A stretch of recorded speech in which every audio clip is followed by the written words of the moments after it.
Welcome, Paul Theron. Thank you very much for joining us. I like the way that thing of mine goes like this, eh? And then Buffett also said that Steve Jobs didn't take his advice on the Apple. Yes, iPhone. Warren Buffett all over the channel 3 hours because earlier. Steve Jobs should have listened to Warren Buffett, because Warren Buffett is... Exactly. Steve Jobs phoned him and said, we've got all this cash, what should we do with it? And he said, you should use it to buy back Apple stock. And Steve Jobs ignored him, and that's why Apple still has all the cash today. Would have been a good decision. But why I wanted to discuss it is, apparently the board has decided who Warren Buffett's successor should be, but they're not announcing it. But the funny part really is that they haven't told the guy who's going to be the successor either. But I can reveal that it was me.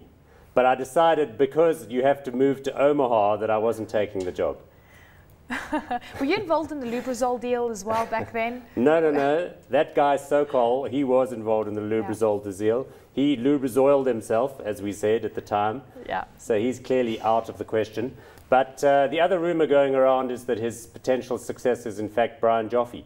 Because who else would you want but Brian Joffe to run a global diversified conglomerate? He's perfect. Absolutely. But of course, they haven't revealed who it is. So if it is Brian Joffe, he doesn't know. Okay, so Paul, also interesting, Warren Buffett saying equities, single-family homes, very attractive right now. Should we listen to Warren Buffett? That is the worst piece of investment advice I've heard the whole day. In other words, what Warren is saying is you should go and buy distressed houses in America and rent them out. But as everybody knows who has ever rented a house before, your tenants don't pay, they break things, they offset their crazy expenses from your rent bill, then they don't pay for 3 months, then they don't leave when in fact they're supposed to.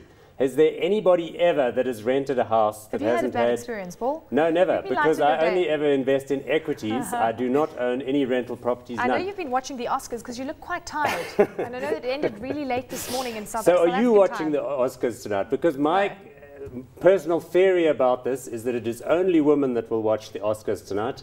Are there any guys out there that are watching the Oscars tonight? No, of course not. Better things to do than watch the Oscars, Paul. Thank you very much for joining us, though. Great to have you on the program.